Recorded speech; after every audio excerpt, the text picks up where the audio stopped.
Rasio TV untuk Islam yang satu. Bismillahirrahmanirrahim. Assalamualaikum warahmatullahi wabarakatuh. Alhamdulillahirabbil alamin. Asyhadu an la ilaha illallah wahdahu la syarikalah wa asyhadu anna Muhammadan abduhu wa rasuluhu la nabiyya ba'dah. Allahumma shalli ala Muhammad wa ala ali Muhammad wa ba'du. Para pemateri, para panelis, para ustadz, hadirin dan hadirat, terutama para pemuda nih, alhamdulillah banyak sekali pemuda kali ini yang memang materi tentang LGBT hari ini paling penting untuk dibahas adalah di kalangan pemuda.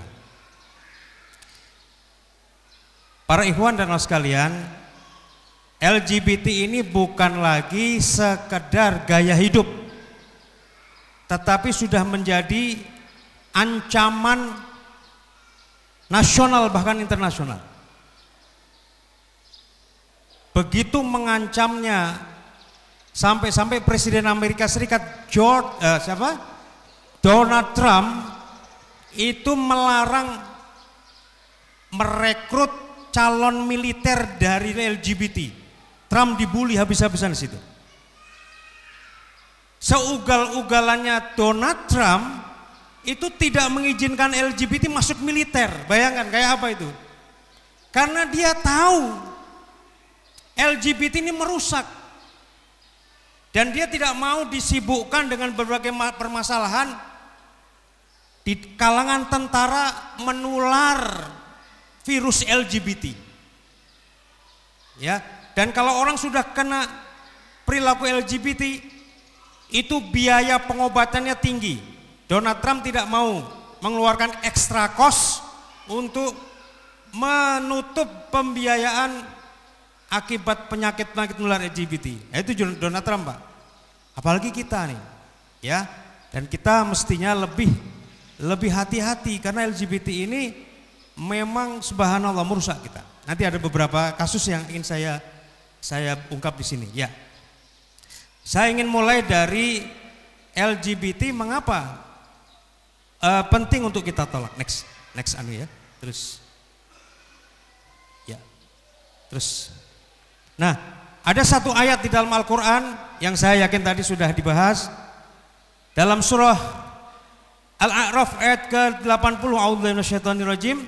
Walutan idz qala liqaumihi atatuna al-fahisyah ma sabaqakum biha min ahadim minal alamin. Nabi Lut bilang nih, Pak, ya, mengapa sih kamu itu melakukan perbuatan fahisyah yang keji, hina, yang sebelum ini belum pernah dilakukan oleh satupun dari penduduk semesta raya. Ya, ahadim minal alamin, bukan ahadim minanas. Artinya sebelum Nabi Lut tidak ada fenomena LGBT menurut Al-Quran. Di sini mulai artefak historis Al-Quran membuka, Pak. Mengapa? Begitu banyak itu Sodom dan Gomora di mana terjadinya musibah atau azab Allah terhadap Nabi kaum Lut, ya, itu sampai kepada puncak kemakmuran yang hebat. Duit, harta udah melimpah ruah. Orang mau apa lagi kalau hartanya melimpah ruah, dan di situ terjadi begitu rupa kebobrokan moral karena harta sudah menguasai kehidupan manusia. Ingat, kalau harta itu dari hal-hal yang panas, uang panas itu, Pak, magnet atau menyedot kepada maksiat. Maka hati-hati. Kita punya uang meskipun sedikit, asal halal insya Allah aman, adem. Tapi kalau uang panas, Allahu Robbi. Ini yang terjadi di Sodom dan Gomora. Ya, Profesor William Albert melakukan survei di Laut Mati menemukan itu. Ya, prosperitinya tinggi, mau apa lagi, mau buang kemana ini duit banyak, ya kan? Bersenang-senang. Jadi sudah begitu rupa, akhirnya puncaknya adalah ketika mereka sudah bisa membeli semua kesenangan seksual, semua kesenangan seksual. Mereka tidak lagi puas, kata dokter Joko tadi ya, tidak lagi dipuasi hal-hal yang biasa, maunya yang luar biasa. Mohon maaf, orang kaya tiap hari bisa beli apapun di pub. Saya pernah tinggal di sebuah negara yang katanya termasuk penganut seks bebas di Swedia. Tapi sepanjang saya di sana, saya tidak pernah mendapati pelacur, Pak, di pinggir jalan. Ini saya kasih tahu aja. Swedia tidak sebebas London. Malah di London, ya, kemarin saya sama imam ke London, ya. Itu di London di pinggir jalan ada PSK. Nah, mereka itu memuasi dengan cara-cara yang biasa, tidak puas lagi. Akhirnya apa? Lihat laki-laki yang tak berbusana. Cuma lihat kemudian memegang dan seterusnya. Ini setannya begitu rupa. Jadi para ikhwan sekalian, ini luar biasa nih, dibuka oleh Allah. Belum pernah dari golongan hewan, dari golongan jin, ya. Tapi kalau begini caranya mungkin sekarang ada jin yang homoseks, ada juga.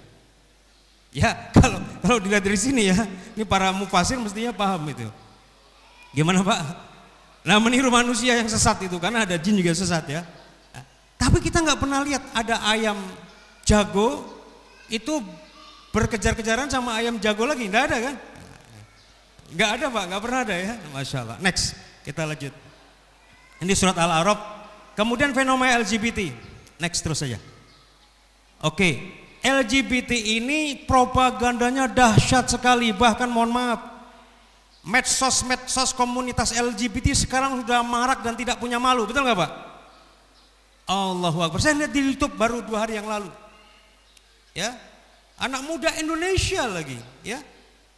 Kemudian realitanya perkembangannya masif LGBT ini. Ada yang bilang 1000 orang di Cilengsi, ada yang bilang 1000 orang di mana? Di Poso, ya. Mungkin dari ikhwan-ikhwan pemuda Pancasila punya data intelijen ini Bang Jabri. Ada data intelijennya enggak? Berapa penganut LGBT di Cilengsi?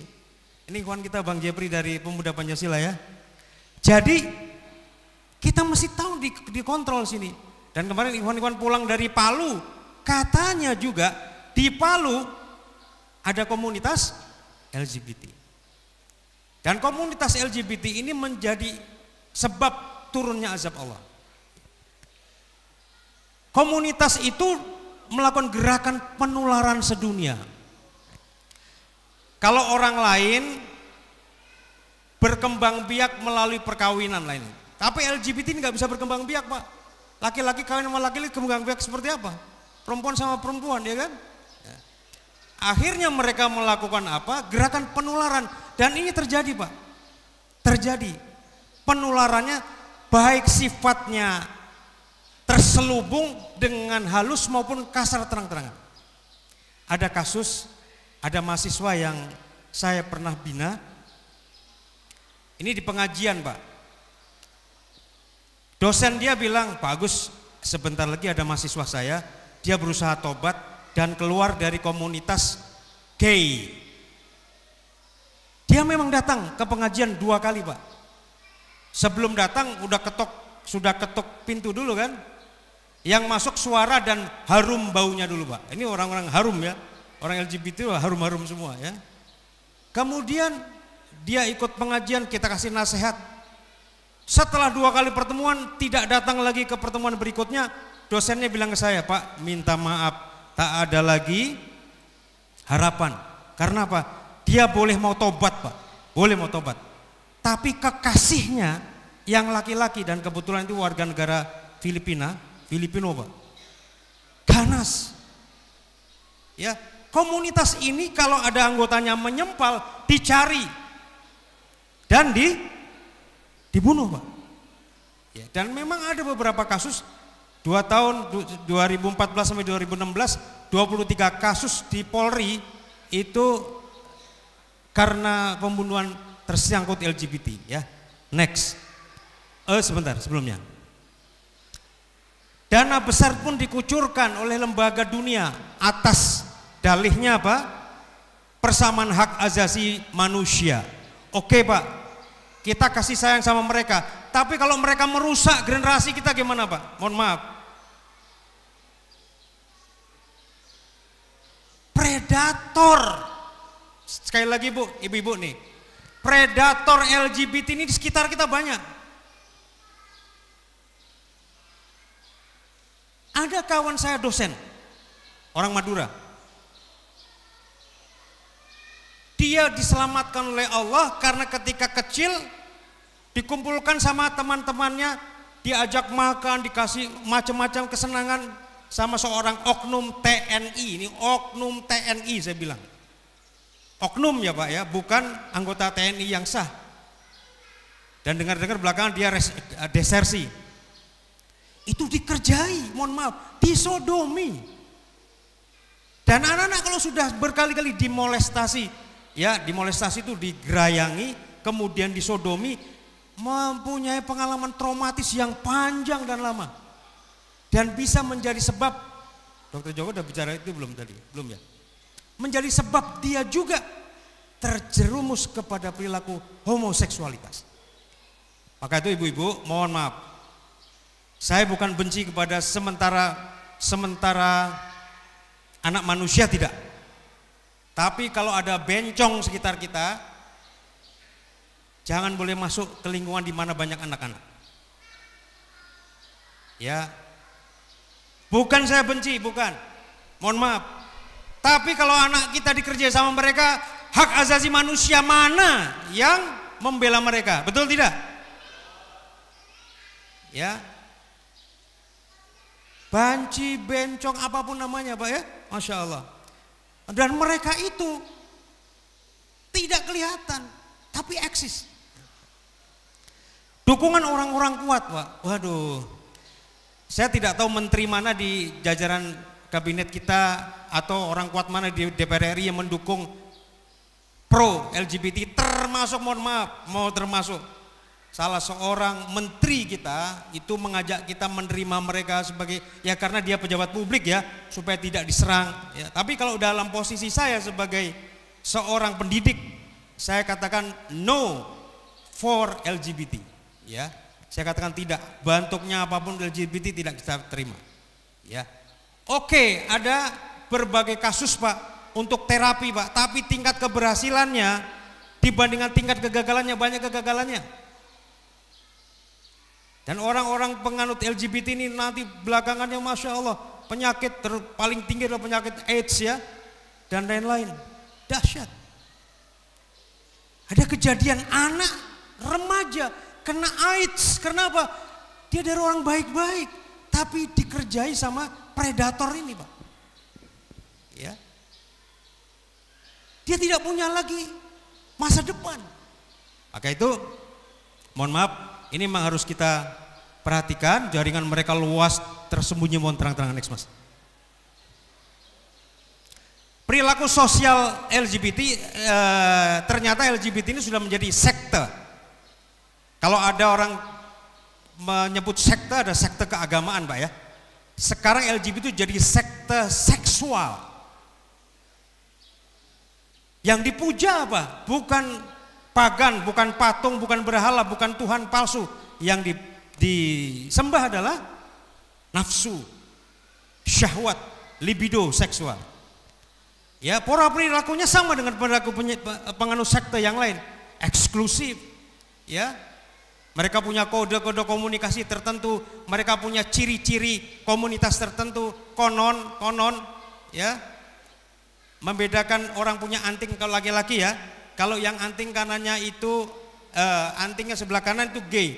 Kalau yang kiri tidak gay. Ya. Tapi kalau kanan kiri apa? Kanan kiri nggak jelas Pak, saya juga nggak tahu ya. Yang kedua fanatik, sangat fanatik Pak, fanatik sekali. Ya, chauvinistik, penetratif, masuk kemana-mana ya, dan membawa misi seperti itu. Indoktrinatif dan posesif, sangat posesif. Ancaman pembunuhan bagi mereka yang keluar dari komunitas itu. Ya, next. target mereka apa? Target mereka adalah diterima secara legal maupun sosial, ya. Dengan cara apa? Propaganda segala macam, ya. Ada survei, ada apa namanya? Ada pernyataan terbuka, lain-lain, ada demo bahkan, ya. Beberapa tahun lalu di Monas berani mereka demo, ya. Jadi mereka memang mengejar jumlah signifikan karena ini negara demokrasi, peraturan demokrasi itu adalah, ya Pak, siapa yang banyak suaranya kuat diterima, mereka akan berusaha itu dan tambah terus. Kemudian memenuhi persyaratan populatif, berapa persen dari total populasi satu negara, maka sekarang yang melegalkan pernikahan sejenis sudah 22 negara di dunia, Pak. Ya. Perilaku diterima secara normatif, ternyata tadi kalau di PBDGJ ada, Dok, ya. Tapi WHO mengatakan kesehatan mental itu, ya, itu memenuhi juga hasrat seksual dan lain-lain. Nah, inilah para ikhwan sekalian, mereka berusaha diterima oleh kita. Tapi kita gimana saya mau nerima? Kalau saya nggak bisa nerima, kalau orang lain boleh nerima silahkan. Kita boleh berbeda kan? Boleh berbeda, ya. Coba saya kasih survei sekarang. Saya tidak berusaha mempengaruhi antum sekalian. Siapa yang menerima LGBT angkat tangan? Siapa yang menolak tegas angkat tangan? Wah, subhanallah, ya. Luar biasa nih. Next. Dari mana penyakit itu muncul? Dokter Joko udah gamblang tadi sebutkan. Teman saya ke sejarah. Rupanya akar sejarahnya memang panjang dan budaya. Akar sejarah itu sejak zaman Nabi Lut. Nabi Lut itu hidup bersama dengan Nabi Ibrahim satu masa, ya kan? Ceritanya malaikat diutus mau ketemu Ibrahim, Nabi Ibrahim alaihissalam, tapi mampir dulu ke tempatnya Nabi Lut. Apa yang terjadi? Karena mereka sudah terjangkit homoseksualitas. Lihat dua laki-laki yang ganteng, Pak, laki-laki yang tampan, mereka langsung hasrat seksualnya mendidih, Pak. Bayangkan itu, ya. Maka kalau kita yang biasa normal, ada ustadz ganteng misalnya, ya, ada siapa yang ganteng gitu, ya, itu biasa aja. Tapi mereka, waduh, bahkan meluap-luapnya nafsu itu berkelahi di antara mereka untuk mendapatkan, ini ceritanya konon, ya, berkelahi ingin mendapatkan dua orang tamu di rumahnya Nabi Lut. Nabi Lut sampai, ini ada anak perempuan saya, dua orang anak perempuan, Pak, ya. Kalau mau jangan ganggu tamu saya. Ini ada dua anak perempuan saya, silahkan kalau mau dinikah. Mereka enggak ngelirik. Ya, jadi akar sejarahnya sangat panjang, 4.000 tahun, Pak. 4.000 tahun. Ya. Nah, karena mereka sudah merasa eksis secara historis, mereka menuntut untuk diakui secara sosial. Konon ada kawan baru pulang dari Thailand, Pak. Itu di toilet umum sekarang tandanya tidak cuma 2 tandanya, ya. Pak Ilman melihat tandanya? Enggak, ya, saya enggak minta dia foto sih. Kalau biasanya laki-laki ke kanan, perempuan ke kiri, ini ada yang ketiga, Pak. Dan saya pengen tahu bentuk toiletnya seperti apa, ya. Ini ngomong-ngomong, ada artis terkenal. Saya nggak tahu nyebutnya artis atau aktor. Karena tadinya dia laki-laki kemudian transgender merubah jadi perempuan. Anda tahulah inisialnya DG, ya. Nah, nggak usah saya buka, Anda tahulah. Jadi masalah ketika dia mau pakai ihram, entah kejadiannya itu haji atau umroh, ya, pakai ihram, Pak. Kalau laki-laki ihramnya jelas kan, bawah diikat seperti sarung, atas selempangkan. Kalau perempuan tertutup, dia bingung nih. Telepon saat itu ketua MUI Kiai Hasan Basri. Pak Hasan Basri juga nggak mau debat lama-lama. kamu itu sekarang pipisnya seperti apa? Jongkok atau berdiri? Dan dia bilang, saya sudah jongkok Pak Kiai. Gitu. Kalau laki-laki biasanya kan berdiri, ya kan? Ya nggak sunnah, kalau sunnah kan kita duduk semua Ustaz tapi ya. Tapi langsung dia bilang, saya kalau gitu sudah perempuan ya, boleh dong pakai ihram perempuan yang menutup aurat semuanya itu. Tapi seperti kata dokter Joko, dia ngaku perempuan tapi nggak punya rahim. Beda perempuan dan laki-laki itu di rahimnya. Kalau apa namanya tanda-tanda seksual yang lain kan itu bisa, ya dok ya. Rahim nggak bisa kan? Tadi juga bilang disuntik jadi perempuan, nggak bisa. Disuntik mungkin di beberapa bagian nonjol iya, tapi setelah itu nggak bisa. Jadi Bapak sekalian, mereka itu memang merasa sudah eksis. Kemudian penyimpangan ini gangguan kejiwaan. Tadi Dr. Joko udah nyampaikan gangguan kejiwaan dan apalagi satu lagi masalah kejiwaan dan gangguan kejiwaan ya. Mereka memang disebut oleh gereja yang benar ya. Bukan gereja yang pendetanya gay juga. Ternyata banyak pendeta yang gay, Pak. Ya. Gereja yang benar menolak LGBT. Ya. Mereka disebut orang-orang tersesat. Mereka kerjaan cuma pemujaan nafsu, syahwat. Dan tentu saja ini karena godaan setan turun temurun ya. Maka orang-orang LGBT itu biasanya jauh dari agama. Tapi kemarin saya di counter, Ustaz, itu ada Muslim Inggris yang terbuka, dia mengatakan dia juga LGBT, dia juga orang Muslim. Saya bilang kalau dia lagi nggak LGBT dia Muslim, ya. Tapi kalau lagi LGBT dia bukan Muslim. Itu Nabi juga mengatakan begitu, ya kan? Perilaku menyimpang yang diterima secara sosial, mereka minta diterima secara sosial. Next mas. Ya. Nah sekarang dinamika psikologisnya seperti apa Pak? Karena pikirannya menyimpang, mindsetnya menyimpang, ke belakang juga menyimpang semua. Apa itu? Kerusakan pada sistem kognitif. Orang itu diberi oleh Allah kemampuan diferensiatif, membedakan hak dan batil, salah dan benar, ya kan? Ya. Perempuan dan laki-laki, kita dari kecil begitu, betul Pak ya? Ya. Tapi yang terjadi sama mereka, ini sistem kognitifnya rusak. Sama perempuan malah tidak tertarik, sama lelaki justru nafsu. Ya. Ini kerusakan sistem kognitif. Akhirnya kebingungan perasaan, bingung. Nggak punya perasaan juga mereka. Ya. Orientasinya kepuasan seksual. Coba bayangkan, apalagi kalau bukan disebut orientasinya ke kepuasan seksual Pak mereka ini, ya kan? Nah, saya dengar hati-hati kalau ada ibu punya anak usia 10 tahun sampai 17 tahun, anak ibu ganteng, badannya montok, ya. Jangan suruh pakai pakaian yang ketat-ketat. Ya.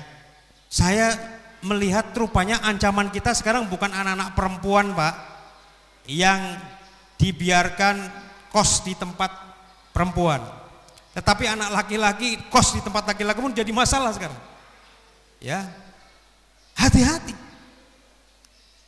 Maka bagi orang tua yang kita lakukan adalah banyak berdoa kepada Allah dan wanti-wanti kepada anak-anak laki-laki kita, karena kebanyakan sekarang disasar dan anak laki-laki. Laki-laki ini akan menjadi pemimpin masa depan. Kalau laki-lakinya rusak gimana Pak? Ya kan?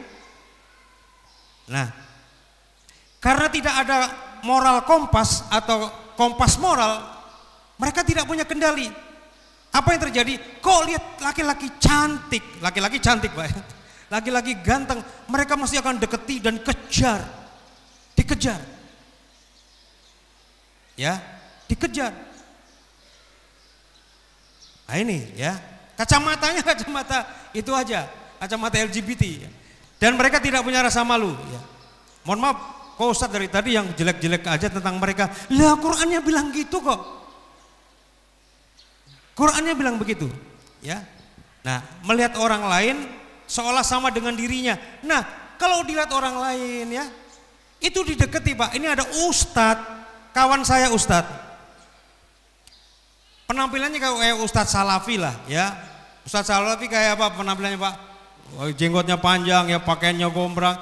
Itu di tempat umum di halte bus masih dimoles Pak, digerayangi Pak. Keterlaluan nggak Pak? Terlaluan ya. Nah, mereka berpikir mungkin dengan digerayang itu orang itu mau diajak dalam tanda petik berhubungan. Padahal tidak semua orang sama. Tapi karena tadi kerusakan berpikir kognitif mereka, mereka pikir setiap orang sama mereka. Baik, Ustadz Ya. Agus. Ya, terakhir next. Berapa menit lagi Mas? Habis ya? Ya, sudah habis. Habis. Oke, saya kira ini yang saya sampaikan bahwasanya terakhir mereka itu obsesif. Obsesif tuh pengen terus kecanduan ya, canduan. Dan juga posesif. Kalau udah punya pacar, pacarnya pengen dimiliki terus ya. Saya punya kasus yang lain, ini tragedi perempuan. Sampai yang pacarnya itu udah, karena itu anak dari salah seorang kawan saya, ingin lepas pindah ke Surabaya, dicari Pak dengan caranya seperti apa? Dikejar. Posesif ini. Ya, dan mereka manipulatif, biasa memanipulasi dan semuanya dikendalikan untuk kepuasan nafsunya. Saya kira itu yang saya sampaikan. Mohon maaf kalau Ustadz Agus, bagaimana kalau misalkan kita menemukan kasus di masyarakat, ini sudah jelas misalkan dia ini terpapar LGBT, tapi menunjukkan orang soleh gitu, rajin sholat, rajin bersedekah, bahkan tadi dicontohkan ada yang umroh segala, itu gimana Pak? itu manipulatif tadi. Mereka memang manipulatif. Ya. Oh, mereka hebat Pak. Mereka memberikan sumbangan ya, altruistik mereka ya. Tapi di balik itu monster. Apalagi kalau lihat anak muda masih kinyis-kinyis ya, dibiarkan sama mereka bisa diperkosa Pak. Mohon maaf. Kasus perkosaan. Sekarang gini, kalau ada anak perempuan ya datang ke kantor polisi, ke polsek, Pak polisi saya diperkosa. Pak polisi langsung membuat BAP segala macam proses. Tapi kalau ada laki-laki yang gagah, atletis datang, Pak polisi saya diperkosa. Siapa yang memperkosa kamu? Percaya nggak Pak polisinya? Tapi memang ada kejadian mereka diperkosa, ya kan? Yang merkosa bukan cuma satu orang. Jadi pertanyaan Mas Angga itu seperti itu ya. Iya, baik Ustadz. Demikian, mohon maaf dari saya. Ini wacana dan saya yakin tadi dari Ustadz Aim, bagaimana kita setelah ini ada bentuk kegiatan bersama yang bisa kita lakukan. Saya sangat mendukung ya dakwah kepada mereka, tapi kita tetap dengan waspada. Serta kita fasilitasi kalau mau mereka sembuh, ayo kita sama-sama. Tapi jaga, mohon maaf, komunitasnya yang ganas ini, komunitas mereka ganas Pak, ya, supaya tidak mengambil mereka lagi, walaupun diasingkan. Ya. Demikian, mohon maaf dari saya. Assalamualaikum warahmatullahi wabarakatuh. Waalaikumsalam.